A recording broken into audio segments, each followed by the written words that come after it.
कहते हैं कि सियासत में आने का मतलब आवाम की खिदमत करना है, लेकिन सियासी आवामी खिदमत के जरिए आप कुबेर के करीब पहुंचने लगे तो सवाल उठने लगते हैं, और वही हो रहा है।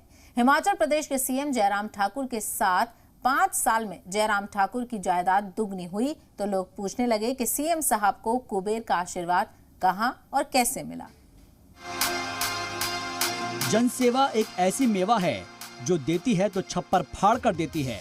सियासत में बस आने भर की देर है, फिर तो जादुई डंडे से दौलत बढ़ते देर नहीं लगती। हिमाचल प्रदेश के सीएम जयराम ठाकुर को ही ले लीजिए।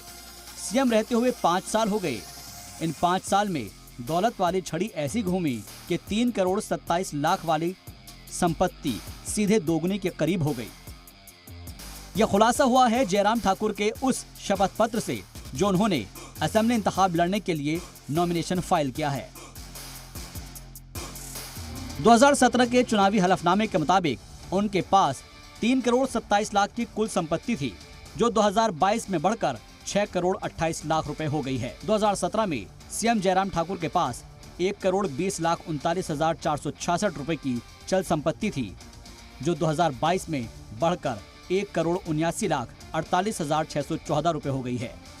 जबकि जयराम ठाकुर की अचल संपत्ति की लागत 1 करोड़ 79 लाख 50,000 है, जो 2017 में 1 करोड़ 35 लाख ही थी। सीएम जयराम ठाकुर के पास सेविंग्स के नाम पर 10 पॉलिसीज हैं। उनके पास एक इनोवा कार और 3 सोने की चेन है। सीएम की जानिब से 7 लाख की संपत्ति खरीदी गई। सीएम जयराम ठाकुर पर 26 लाख 88,280 रुपए का हाउस लोन है।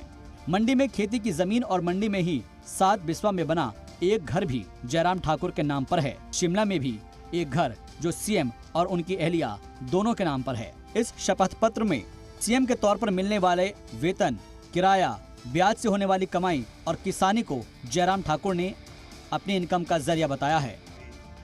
1998 के चुनाव में वो जीत हासिल कर पहली बार असेंबली पहुंचे थे। 2003 के चुनाव में उन्होंने दूसरी बार जीत हासिल की और 2007 में जीत की हैट्रिक लगाई। 2012 और 2017 में उन्होंने चुनाव जीता और सीएम की कुर्सी तक पहुंचे।